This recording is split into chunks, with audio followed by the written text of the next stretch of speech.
Pol pa dobro jutro in dober dan še z moje strani. Moje ime je Vesna Fabijan Vodušek. Jaz sem ginekologinja, pravzaprav sem perinatologinja in se ukvarjam v osnovi z patološko nosečnostjo, kar pomeni, da nosečnice, ki imajo kakršnokoli kronično bolezen pred nosečnostjo ali v nosečnosti, se ponavadi zglasijo v moji ambulanti. Ker pa je ginekologija v osnovi moja osnovna veda, bi vam pa danes rada predstavila, kaj v resnici vse lahko izvemo tudi na osnovi menstruacije. Namreč o vaši bolezni veste v določenih pogledih več kot jaz, ampak ginekologi smo pa tisti, ki lahko kakšni ženski občasno pomagamo, zato da pride do ta prave diagnoze, predvsem pa, da nima kakšnih dolgotrajnejših zdravstvenih težav. Zdaj, če samo na hitro pogledamo, upam, da bo šlo, moče. No. Okay. Če samo na hitro pogledamo, o čem bomo danes govorili. Govorili bomo v glavnem o menstruaciji in o tem, kako se ta spreminja, kaj so razlogi za njeno spreminjanje, kdaj poiskati pomoč, se pravi, kdaj se mora ženska obrniti predvsem na ginekologa, zato da mogoče razjasni, ali je ta menstruacija premočna, predolga ali pa kakorkoli drugače. Kakšne so rešitve, se pravi, kako lahko pomagamo. En močen problem ali pa en velik problem pri vsem skupaj je potem tudi slabokrvnost zaradi teh krvavitev in pa potem bomo imeli še majčkeno razprave o tem, kaj pa kako in kakšne so vaše vprašanja ali pa vaše težave o vsem skupaj. Zdaj, ko sem pripravljala to predavanje, sem v bistvu pogledala, koliko strokovnih člankov je bilo objavljenih in kot vidite, je stvar, bom rekla, bolj popularna ali pa več stvari se piše šele v zadnjih letih, kar pomeni, da večina člankov je napisana tam po koncu 70. let. In če iskanje še zožamo, to se pravi, da poiščemo, kaj so razlogi za močnejše krvavitve in pa dodamo še koagulopatije, pa vidimo, da so v bistvu te članki napisani res v zadnjih 30 letih. No in o tem, tako kot sem rekla, veste že bistveno več kot jaz, to se pravi, motnje starjevanja krvi se lahko pojavljajo ne samo pri hemofiliji, ampak lahko tudi pri von Willebrandtovi bolezni, pri motnjah pri pomanjkanju vitamina K, pri zmanjšanem številu trombocitov, to se pravi krvnih ploščic, ki skrbijo za starjevanje krvi, ali pa v motnji funkcije teh njenih zlepljanj, to se pravi pri tvorbi krvnih strdkov, ki drugače zmanjšujejo samo krvavitev. Zdaj, v življenju ženske se predvsem ginekološke težave bistveno spreminjajo od tega, v katerem življenjskem obdobju so ženske. Danes bom na žalost govorila bolj o vaši ženski populaciji vašega društva, tako da bo za moške nekoliko manj, ampak mogoče bo kakšen nasvet ali pa kakšna stvar prišla prav tudi zato, da boste lahko pravilno svetovali svojim sestram, ženam ali pa prijateljicam.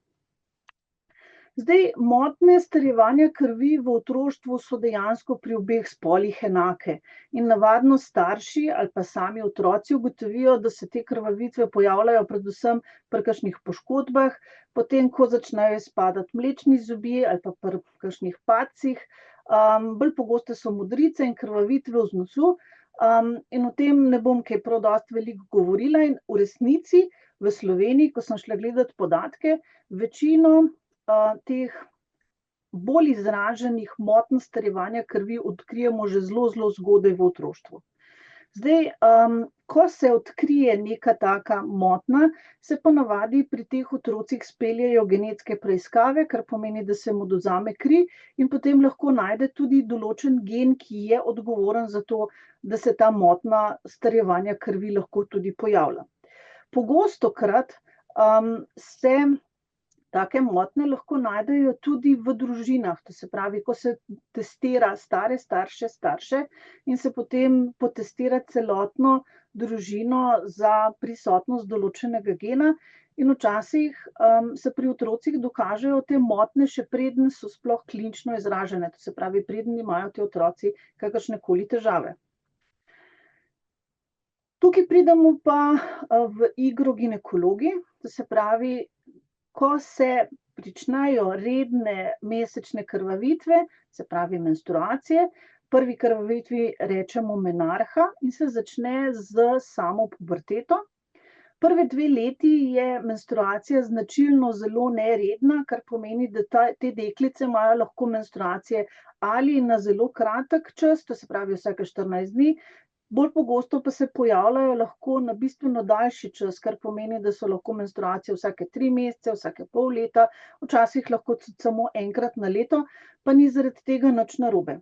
Gre samo za to, da se mora vzpostaviti normalen cikel uravnavanja hormonov, ki drugače urejajo menstrualni ciklus.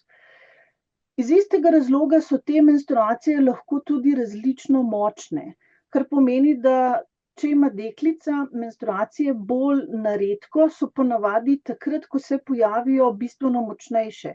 Pa to v osnovi ne pomeni, da gre za neko motnjo v starjevanju krvi, ampak gre dejansko za motnjo v dozorevanju same maternične sluznice. Pa vam bom to v kratkem razložila, kaj sem s tem mislila. Jasno, tudi potem so različne dolžine, to se pravi, niso lahko samo 5 ali pa 7 dni dolge, ampak včasih lahko trajajo tudi 14 dni, pa zaradi tega ponovno ni popolnoma nič narobe. In kot sem že rekla, je to vse skupaj posledica tega, da samo hormonsko uravnavanje menstrualnega ciklusa še ni popolnoma vzpostavljeno. Zdaj, menarhe se načeloma pojavijo pri deklicah nekje med 9 in 13 letom.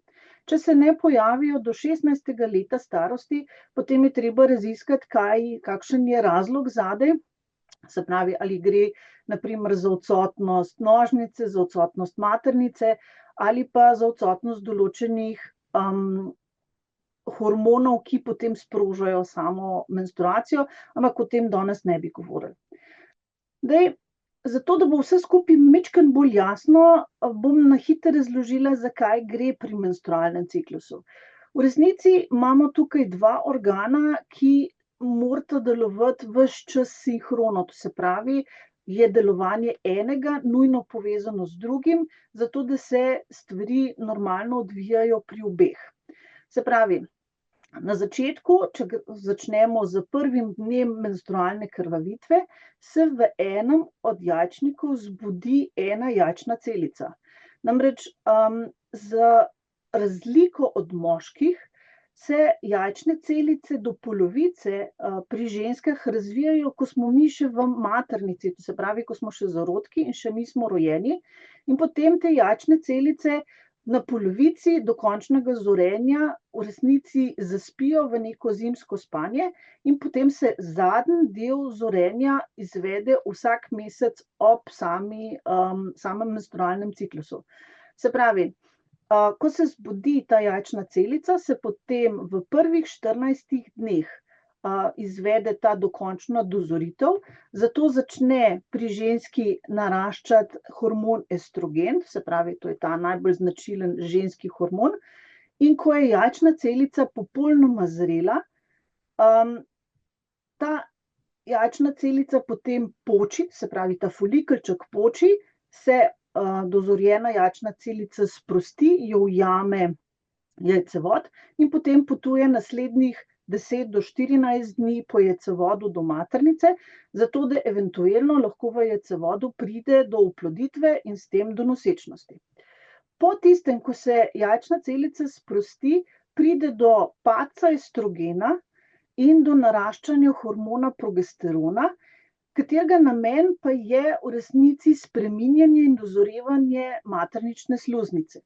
Zdaj, če si pogledamo, kaj se dogaja v maternici, če smo zdaj gledali, kaj se dogaja v jajčniku, je stvar taka, da spet, če začnemo ob prvem dnevu menstruacije, se tukaj maternična sluznica odlušči, to luščenje traja nekje med 4 do 7 dni, in ko se luščenje zaključi, ker je začel naraščati estrogen, se z naraščanjem estrogena debeli tudi sluznica v maternični votlini. Ob ovulaciji se ta debelitev prekine in potem se začne sama sluznica spreminjati, to se pravi, postane taka puhasta, tako kot neka taka goba, zato da se pripravi na eventuelno nosečnost. In zato skrbi hormon progesteron. Če do nosečnosti ne pride, to se pravi, če se jajčna celica ne vgnezdi v to sluznico, pride do padca progesterona in potem se ta gobasta plast maternične sluznice odlušči, to se pravi, dobimo menstruacijo. In zaradi tega v samem menstrualnem ciklusu ni problem samo v hormonih, ampak je problem tudi v odzivih maternične sluznice na same hormone, tako da je razlog, zakaj se menstruacije spreminjajo in zakaj so lahko daljše, krajše, močnejše ali šibkejše, lahko na strani jajčnika, na strani maternične sluznice ali pa kombinacija obeh. No, in tole ženske najbolj poznamo, se pravi, zaradi tega spreminjanja hormonov se potem, ko se menstruacija končuje, nekje 5 do 10 dni počutimo zelo energijsko polne, sploh ob ovulaciji se počutimo močne, lepe in v bistvu zaželjene. Ko pride do same ovulacije, se pravi, ko začne jajčna celica potovati proti maternici, se potem ta energija nekoliko umiri in tik pred menstruacijo v resnici pride do tistega padca energije zaradi padca obeh hormonov, ko se ženske počutimo sitne, vse nas moti, ponavadi imamo željo po neki določeni vrsti hrane in vse skupaj opisujejo navadno s premenstrualnim sindromom ali PMS-jem. Tako da nismo ženske krive za to, ampak so krivi na žalost naši jajčniki za vse skupaj. No, normalno menstruacija traja sam ciklus, to se pravi od prvega dne krvavitve do naslednjega dne krvavitve nekje med 21 in 40 dni. Se pravi, vse, kar je krajše in vse, kar je daljše, ginekologi štejemo kot nepravilno menstruacijo. In tudi trajanje menstruacije je načeloma normalno nekje 5 do 7 dni. Res, da je prve 2 dni menstruacija nekoliko močnejša, pa se potem v naslednjih dneh sama krvavitev umiri.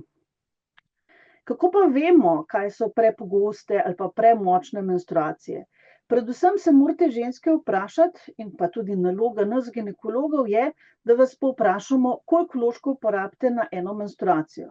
Se pravi, če pride k meni v ambulanto ženska, ki reče, jaz na menstruacijo uporabim 2 paketka vložkov, je potem naslednje nujno vprašanje, koliko so te prepojeni.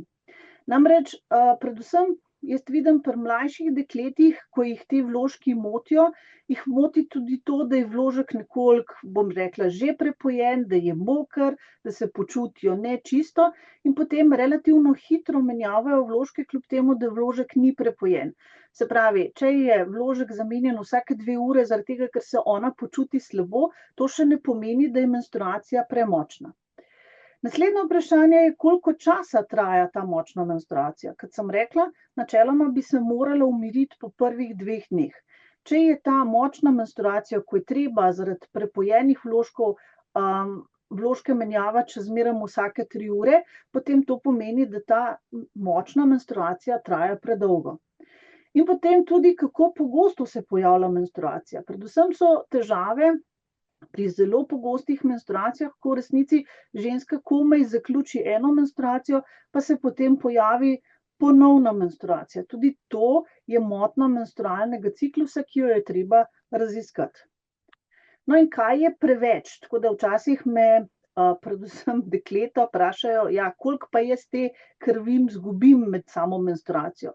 In v resnici, če bi to lahko merili v neke merilne lončke, ali pa danes, ko ženske uporabljajo menstrualne kapice, je to mogoče malo lažje, ampak normalno je, da ženska izgubi na menstruacijo nekje do 60 ml krvi. No in kaj to pomeni praktično? Če čisto tehnično pogledamo, se pravi, en normalen vložek ali pa en normalen tampon lahko spije približno do 5 ml menstrualne krvi. Če pa govorimo o teh super dolgih nočnih vložkih ali pa tudi o super ekstra tamponih, potem je pa ta sposobnost že nekje 10 do 14 ml, kar pomeni, da načeloma ženska naj bi zamenjala približno 8 do 10 vložkov na eno menstruacijo, kar je več, je preveč. No, in kdaj rečemo, da naj bi šli k ginekologu? Kadar morajo menjavati popolnoma prepojene vložke nekje 2 do 3 ure in kadar močne menstruacije trajajo 4 do 5 dni. Zdaj, pri večini društev in tudi pri društvu motenj strjevanja krvi v Evropi je zelo znano to pravilo 7-2-1, kar je za ženske popolnoma, bom rekla, enostavno si zapomniti, se pravi, k ginekologu morajo iti, kadar menstruacije trajajo več kot 7 dni, kadar morajo menjavati vložek na vsake 2 ure in kadar se, predvsem prve 2 dni, pojavljajo krvni strdki, ki so večji kot za oreh. Se pravi, zaradi motenj strjevanja krvi je jasno tudi, bom rekla, strjevanje ali pa koagulacija motena in zato se lahko menstrualna kri v resnici, ker je same krvi in izcedka nekoliko manj, se ta kri strdi potem v take strdke ali jetrca, ki jih potem ženske lahko opazijo, ko jim zlezejo na vložek ali pa ko menjavajo tampone in jim potem padejo v školjko. Se pravi, če so te strdki večji kot za oreh, potem je to znak za alarm, da je treba preveriti, a je res vse v redu.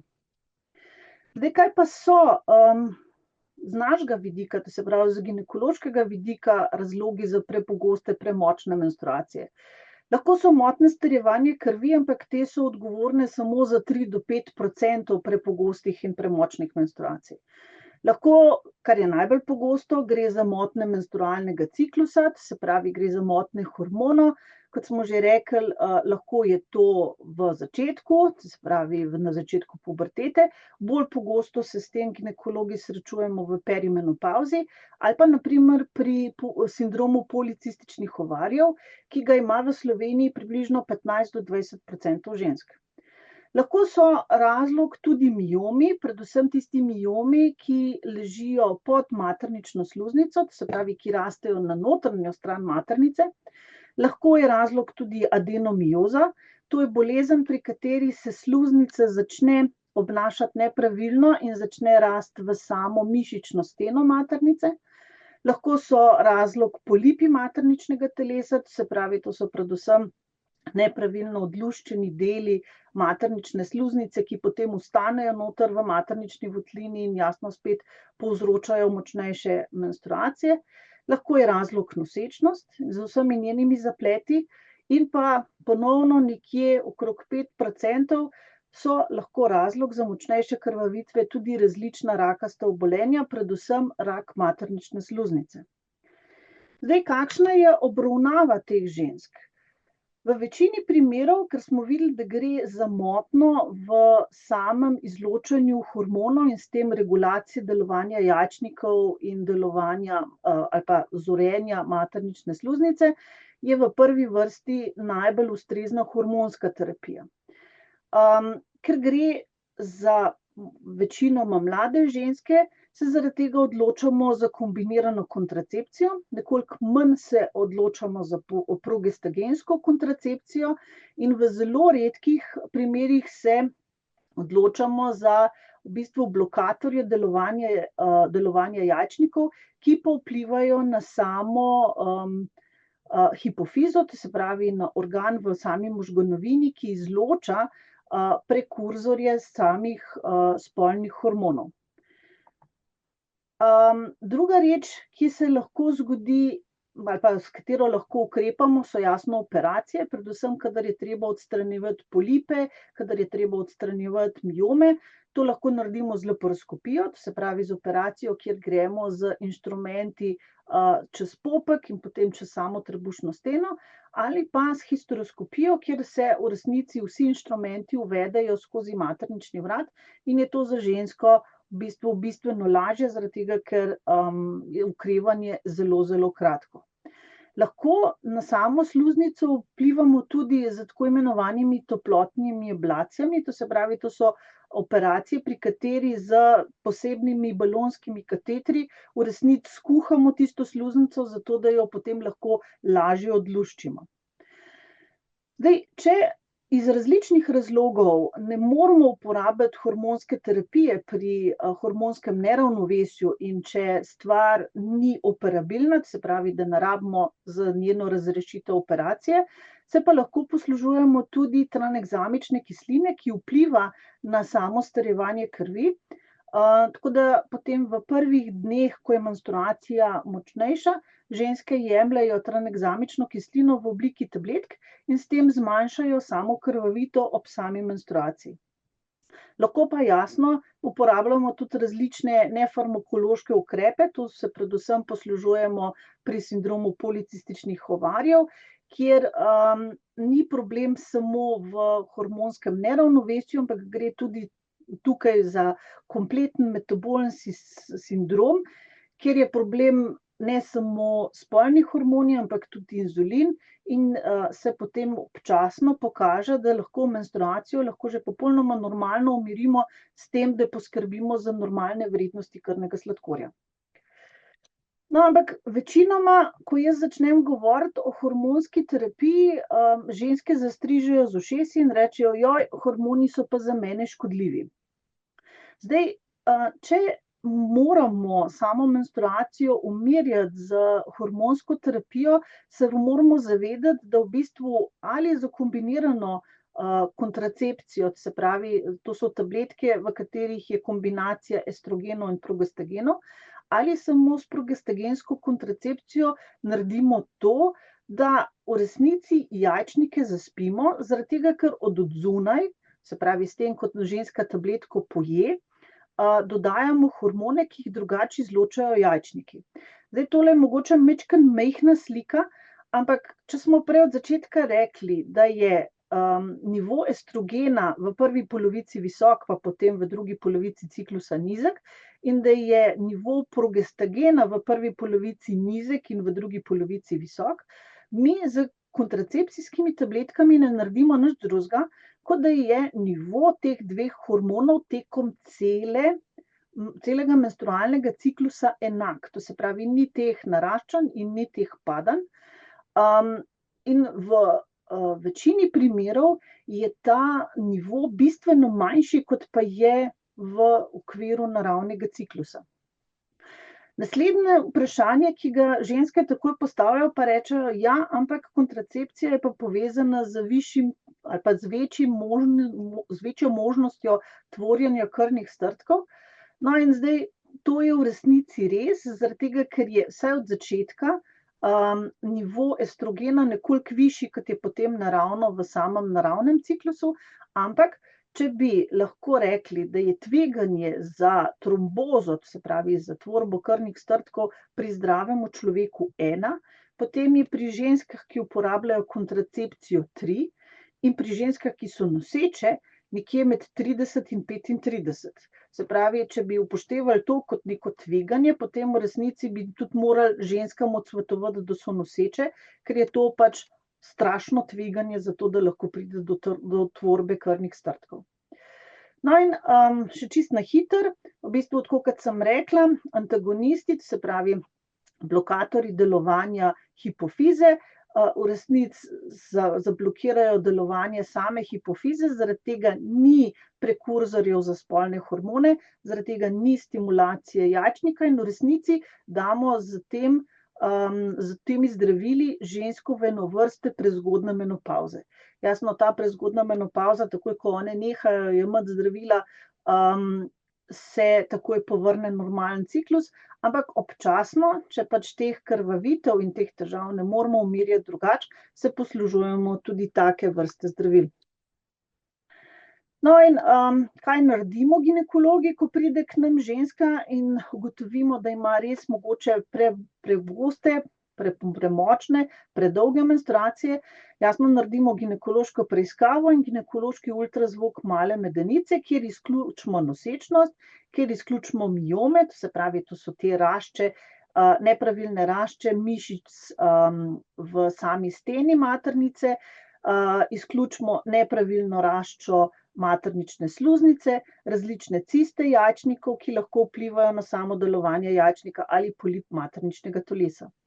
In jasno, vedno opravimo tudi laboratorijske preiskave, kjer določimo hemogram, višino ferritina, to se pravi zalogovne beljakovine, ki veže na sebe železo, opravimo diferencialno krvno sliko, ki nam s CRP-jem vred lahko izključi neko vnetno dogajanje, zaradi česa se lahko tudi te stvari pri ženskah pojavljajo.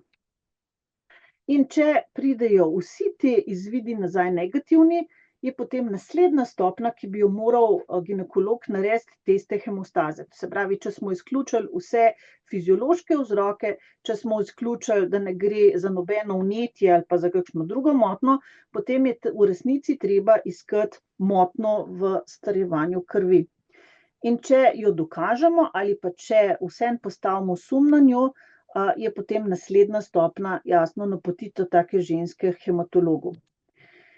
Zdaj, pri močnih krvavitvah je končni problem slabokrvnost, ki se pojavlja pri takih ženskah. In koncentracija hemoglobina, ki jo normalno vidimo v krvni sliki, je pri ženskah tako nižja kot pri moških, tako da je normalna nekje med 118 in 148 gramov na liter krvi in je posledica, kot smo rekli, v večini primerov premočnih in prepogostih menstruacij.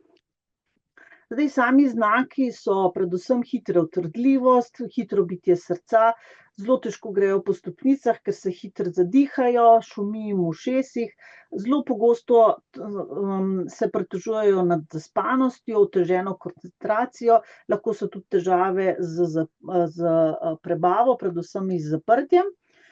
In vse skupaj je zaradi aktivne krvavitve, ki jo imajo ženske ob teh močnih menstruacijah, posledica pomanjkanja železa. Ženska ga potrebuje približno 15 miligramov na dan in sami znaki pomanjkanja železa se lahko pojavijo bistveno prej, se pravi že takrat, ko se pojavi zmanjšana zaloga železa.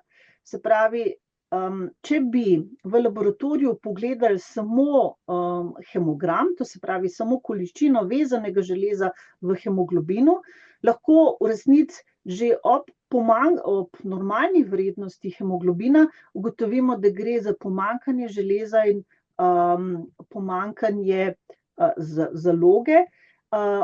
V tem primeru ženske že imajo težave, pa je vseeno vsaj osnovni laboratorij normalen, tako da je treba vedno pomisliti, da če se v ambulanti zglasi nekdo ali pa če imate žensko, ki se počuti slabo, da je treba pogledati tudi ferritin, zato da vidimo, a je zaloga železa normalna ali ne.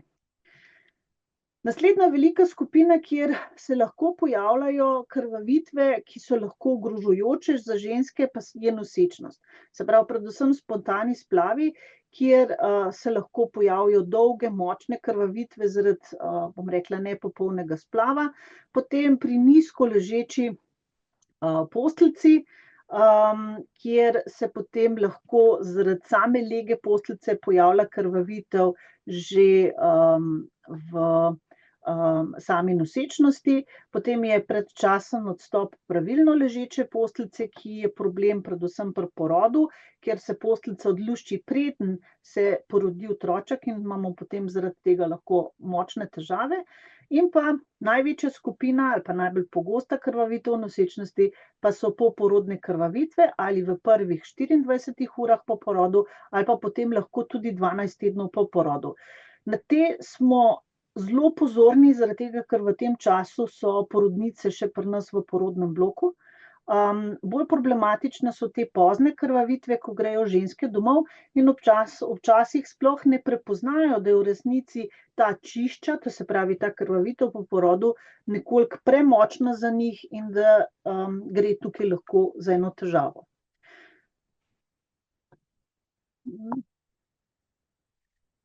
Čisto na hitro, kaj se zgodi v resnici v nosečnosti, količina hemoglobina pade, zaradi tega, ker se zaradi povečanja količine krvi ta poveča predvsem na začetku na račun vode in šele potem kasneje na račun rdečih krvnečk.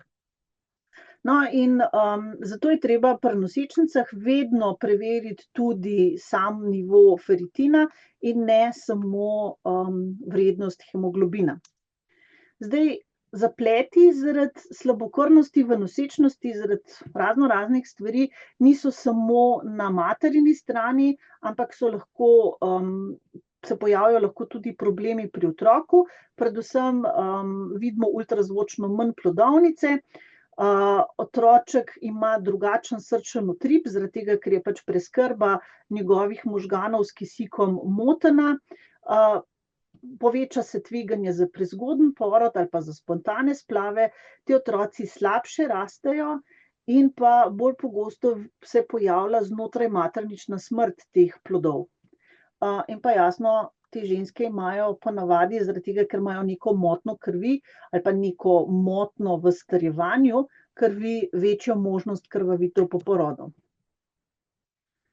In tudi po porodu se pri takih ženskah lahko pojavljajo težave, predvsem so tudi ti novorojenci slabokrvni in pa kasneje v življenju se lahko pojavljajo različne motnje v vedenju, predvsem motnje pozornosti in pa motnje spektra avtističnega spektra.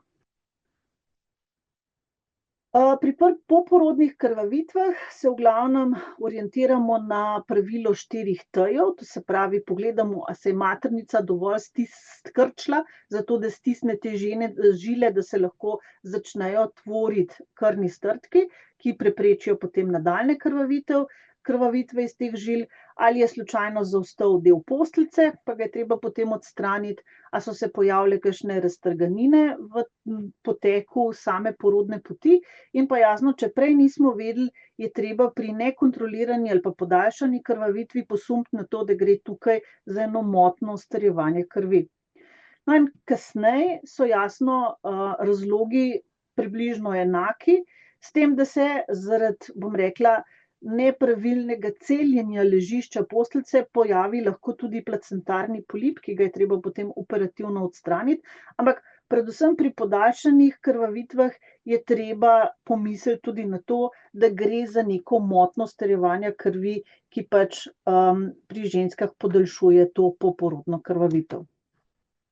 Mi v Sloveniji imamo zelo dobro perinatalno varstvo, tako da se hemogram v nosečnosti preverja pri naših nosečnicah kar 3-krat in je posledično tudi število nosečnic, ki imajo, bom rekla, težko slabokrvnost v nosečnosti relativno majhno, saj zelo hitro ukrepamo in jim potem tudi damo železove preparate. Zdravimo jih v resnici, začnemo z zdravljenjem z železovimi tabletkami.